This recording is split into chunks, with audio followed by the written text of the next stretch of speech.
You're listening to New Youth Radio, a show about global culture and local youth.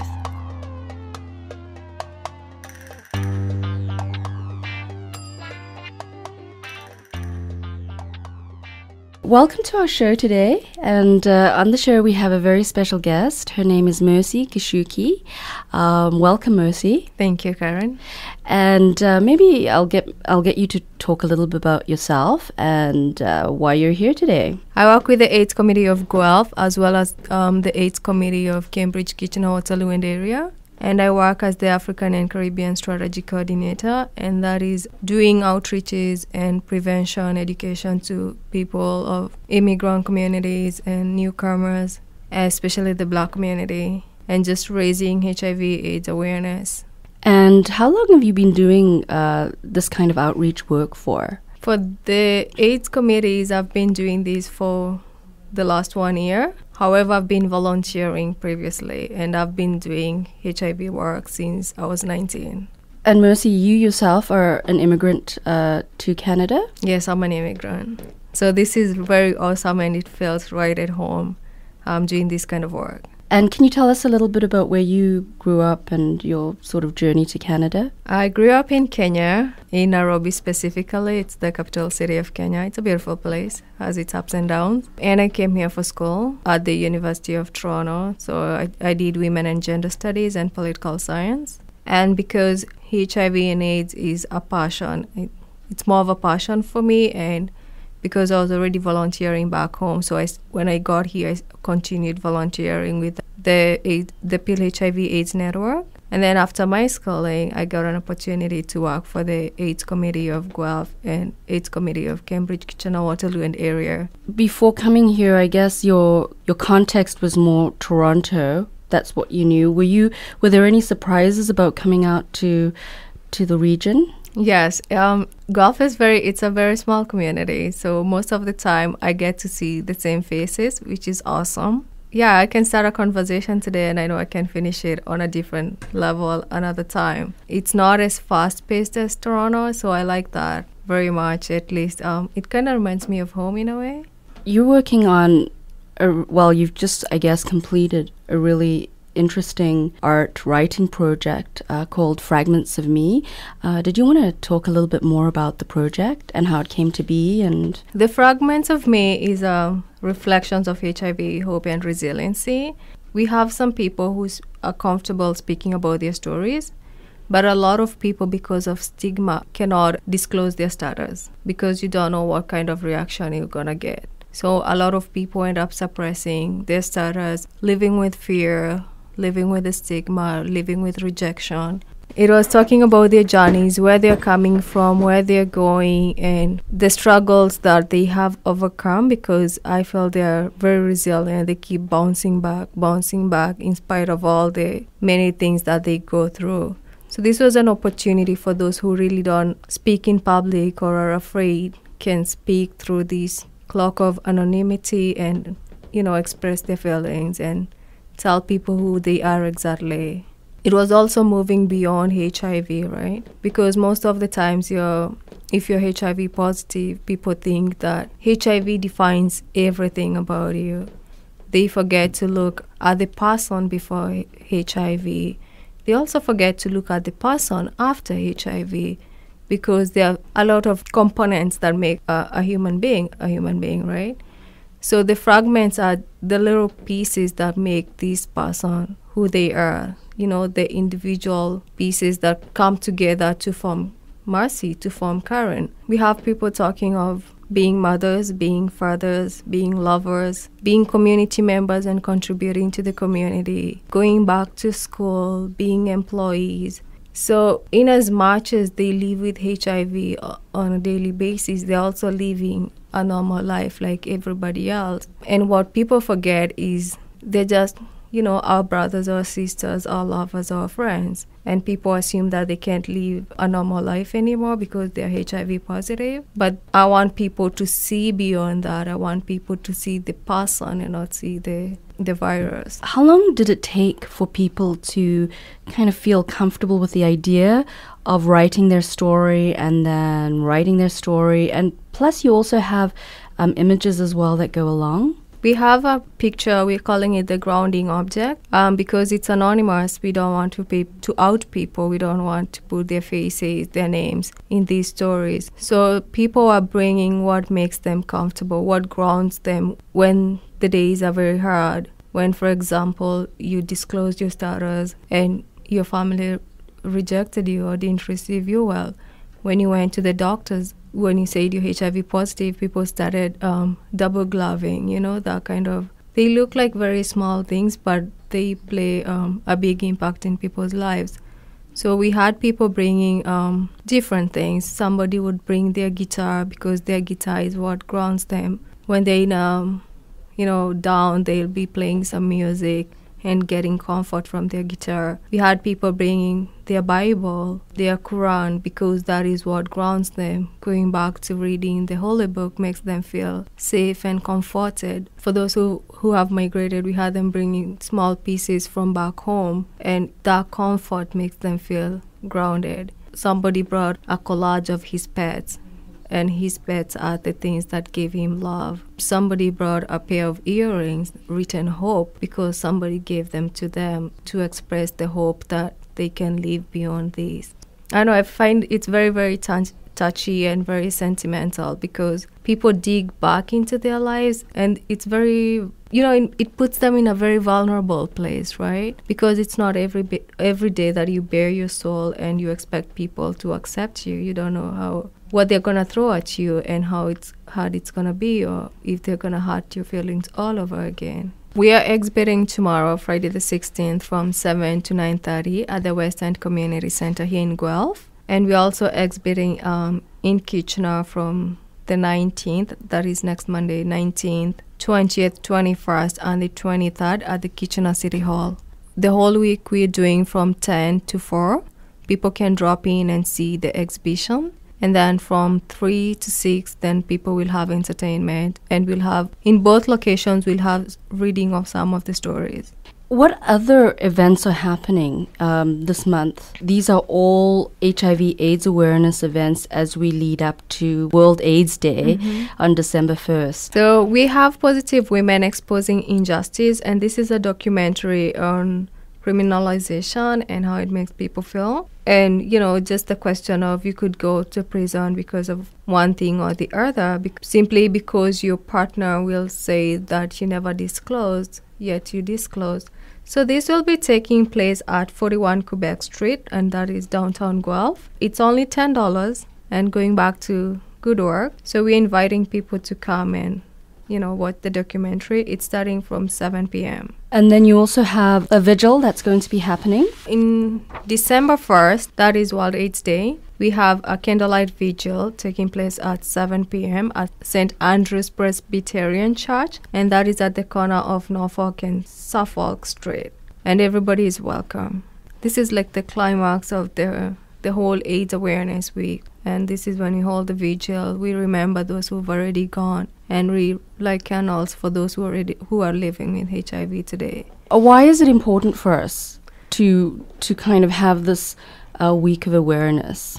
It's very important because HIV is shifting, right? New information is coming up.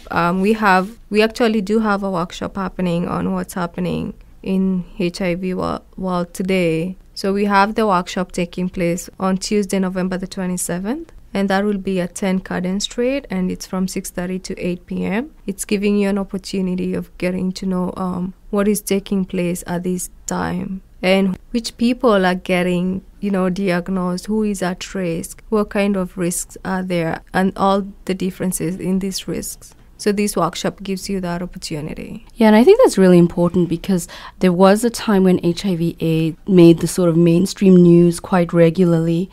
But in the last number of years, because I guess it has become sort of more of a manageable disease, especially here in North America, we hear less and we haven't updated our knowledge. Yeah. But you'd be surprised at how many people think HIV only happens over there and not in their community. People are still afraid. People still don't want to believe that HIV is very close to home. You'll only hear, it happens over there, it's in Africa, it's not here, it's not with us. And these misconceptions make people take risks. when you're changing partners, it makes you not go and get tested, and this, heightens the risk of you getting HIV. But if you know what is there, what to expect, if you're using safe protection, then you're reducing your chances. Now, you do a lot of outreach with the community and youth as well. What surprises you about knowledge or lack of knowledge, especially among youth? So what surprises me is sometimes you'll go do a workshop and you'll throw it to 15-year-olds, 16-year-olds, what is HIV? And people cannot even define what HIV is. To me, that is very, very sad, because then it means they're not getting enough education about it. And we are kind of assuming that they already know, right? And that is a big risk in itself, the assumption part that our youth know what HIV is, they know what AIDS is. In reality, they really don't, because if you can not even define what HIV is, which, by the way, is human immunodeficiency virus, right? That's heartbreaking for me, because if you don't know, then you're not taking care of yourself. And at this time with youth, we have some youth who are HIV positive right now. Those youth are vulnerable, right? Because they're just coming into their own. They're struggling with being youth, and they also may be struggling with being HIV positive. And it's hard for them to disclose. It's hard for them to talk about it, because the space is not safe for them to talk about it. And if you speak about it, you're afraid of, you're a youth, so you have all these things. You have identity issues, you have hormonal issues, you have family issues. Like, you have all these things weighing in your plate. And then on top of it, you have HIV. Do you feel that educators in the school system are aware of these issues and do get educated themselves? We do go to schools to do education, but I don't think we are invited enough. And I do understand it's covered here and there. But then in most of the times, you're supposed to come and get the information on a voluntary basis. So again, a lot of people may opt not to come and, and listen. So in those cases, you don't know if that's the child that is at risk, right? Recently, I was doing a series of workshops with a group of young women, all immigrants and all affected in different ways. And they can openly talk about it, like in that space, right? Immigrants' youth straddle two worlds, right? They have the world when they go back to their houses, and they have the other world when they're trying to assimilate into the Canadian culture. So in these two worlds, it's very hard for them. So at home, when you get here in Canada, some things look very superficial. It looks like everything is, like HIV is not here anymore. It looks very safe, because again, maybe you're fleeing from other things. You're fleeing from war, fleeing from a lot of turmoil, right?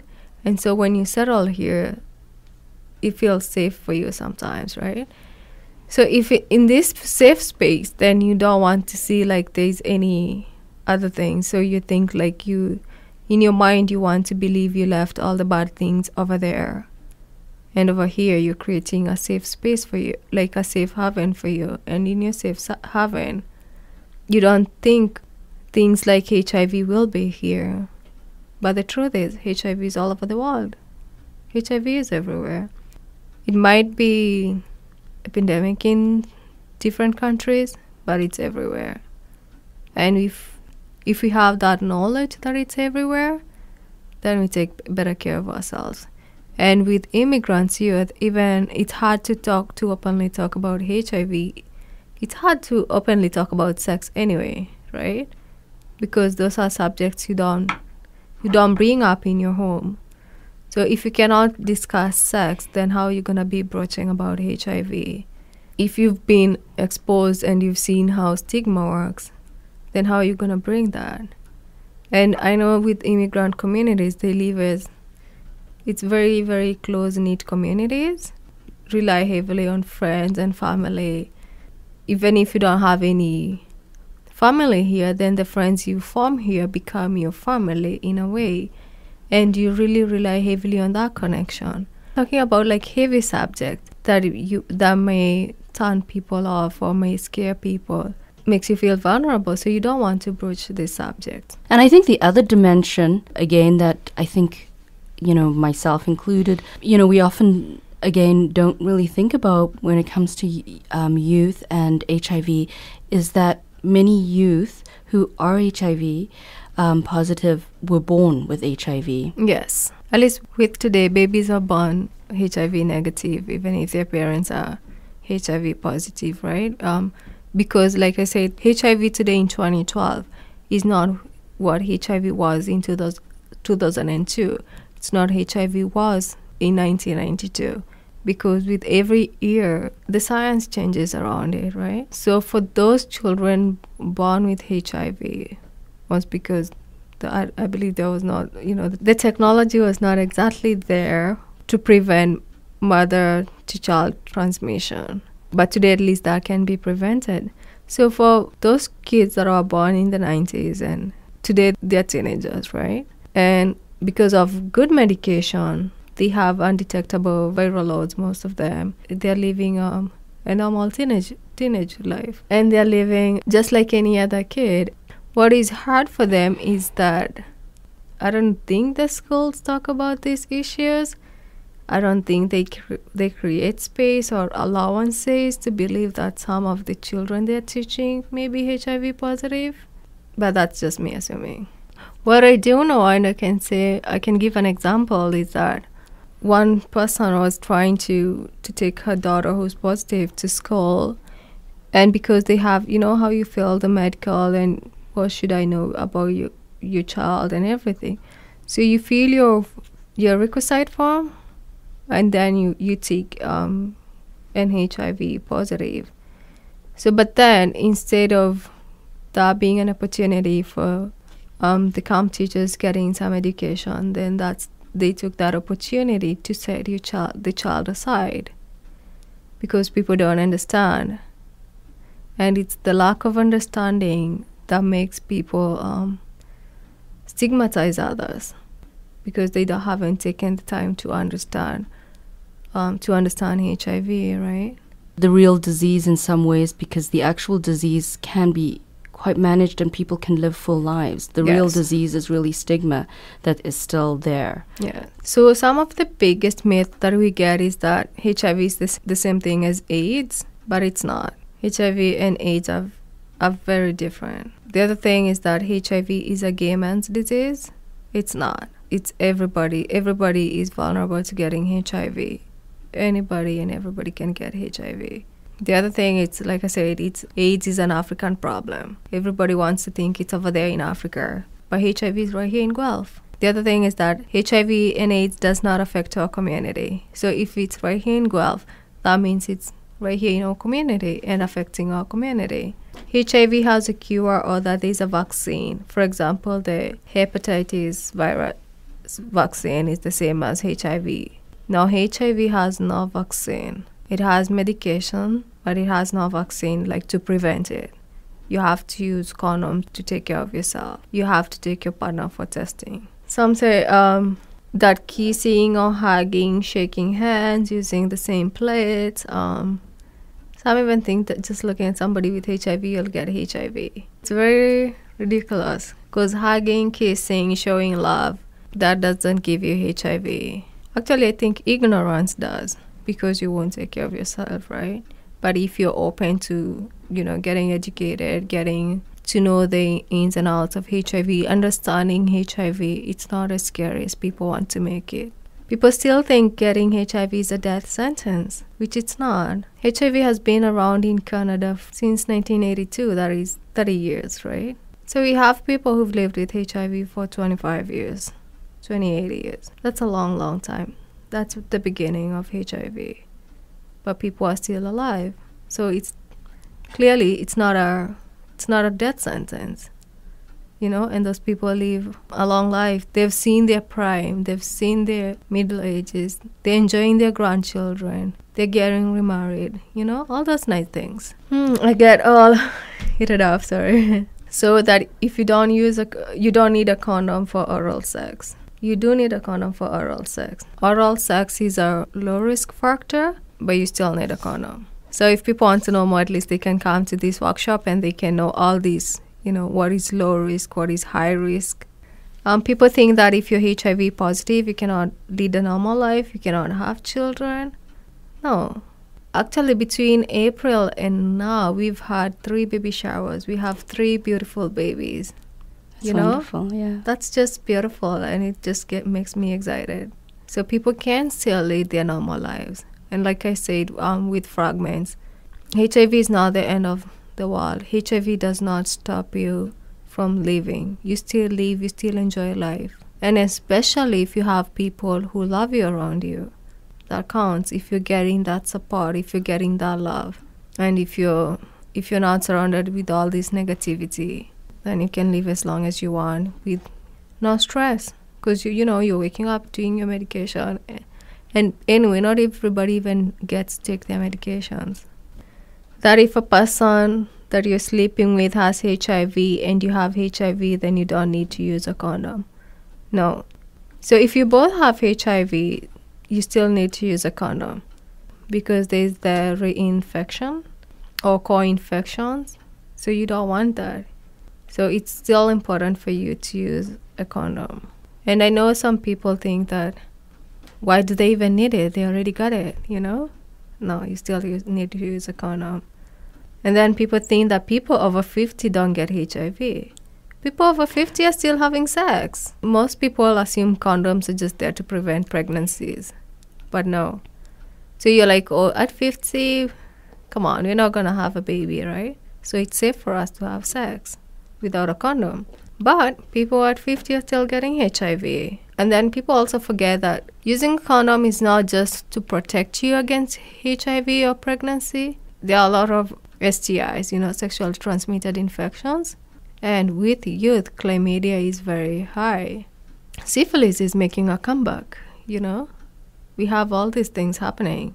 So if you're not, you have really to protect yourself from, if not HIV, then from STIs. What can, the broader community do to support people living with HIV? They can start by coming to our workshops. Yeah, I think that's really important. Yeah. It's like get educated. Get educated, and then start educating your own community. Because if you're informed and then you're informing others, that's important. Volunteer, get involved, right? We have so many opportunities for volunteering at the AIDS Committee of Guelph, at the AIDS Committee of Cambridge, Kitchener-Waterloo and area. Last year, I remember, and it sounded like such a great event, you had a wonderful community picnic out at the Guelph Lake. Yes. That was this summer. Was it the summer? Sorry. Yeah, this summer. So we had just a big barbecue that, we invited the whole community to just come and get to know us, just chill with us, play games. Very simple. And food is a great motivator. People come for food. So check us out for, the next summer we start having another barbecue. And we encourage people to donate to our agencies. We ask them to get involved with letter writing, campaigning, letter writing to their MPs and MPPs for continued funding for AIDS prevention and support. So yeah, people are very welcome to donate to us. And then we ask people also to follow up with the criminalization and to advocate for prosecutorial guidelines. So on more supporting people, don't make assumptions about, who's positive and who's negative, right? Just by looking at me, you never know if I'm positive, right? And it's my business anyway. But just don't make assumptions and making critical remarks or HIV people look like this and look like that. Take responsibility of your own sexual health, right? Use condom, get tested, have discussions with the sexual partners, right? By taking responsibility is don't expect your partner to always, bring the condoms. Don't say, oh, my partner is tested, or I'm tested. No, go get tested together, Don't just automatically reject a person. Get to know the person. If somebody is disclosing their status to you, be calm, listen, ask questions and do your own research, right? I think it's a privilege to listen to somebody disclose. And if somebody has chosen to disclose to you, you should respect that person, and be open and just listen. Don't jump to conclusion. Don't jump to judgments. Just listen. And be supportive, right? Use respectful language. like HIV when you mean HIV as opposed to AIDS, right? Don't say, oh, they have AIDS, or she has AIDS. Say, she's living with HIV. It's important and respectful than saying terms like, oh, that victim of HIV, that patient, the sufferers, you know?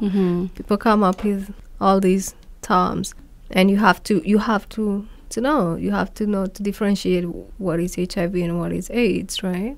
And come on, don't ask people how they got it. A lot of people always want to know, how did you get HIV, you know? It's so disrespectful because people get it differently. You may have been born with it, you may have gotten blood transfusion, you may have gotten it when you're having sex. It doesn't matter. What matters is that you have the virus now, and how better can I support you. Thank you very much, Mercy, for coming in today and sharing your thoughts and positive vibes and just all the things, educating us and letting us know what is out there for us to be able to do. Thanks for having me. I sincerely appreciate this opportunity. It was wonderful and awesome. And I hope that people can come out, can check our events at our website, that is the AIDS Committee of Guelph. Or they can visit us. Our doors are very open doors. They can come. We are at 89 Dawson Road, Unit 115. And they're most welcome.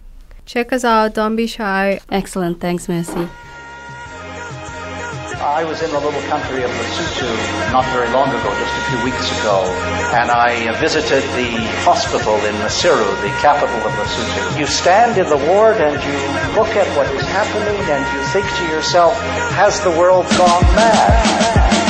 I'm not a crime qualified or licensed to preach, but experience in life allows me to teach y'all to minimize your risk with real protection and prevent the prevalence of these infections. We should all know our status through an HIV test and always treat ourselves with compassionate respect. There's two types of people in our world today, both affected and affected, need our love each day so we can live with positivity and long-term health. From medicine to counseling, there's available help to change our behaviors for the people at risk and not to transmit to the loved ones we're with. Condomized sex is one way to make it happen. We can still enjoy the sweet when it's in the rapping. And remember, HIV doesn't mean you have AIDS. On this PSA, listen to the message I say. Abstain, be faithful, and condomize. Condomize, abstain, be faithful, and condomize. Condomize. They say that things fall apart, the center cannot hold. The ravages of AIDS, those words foretold. STIs hypnotize and paralyze with fear. So I keep the truth to make this loud and clear.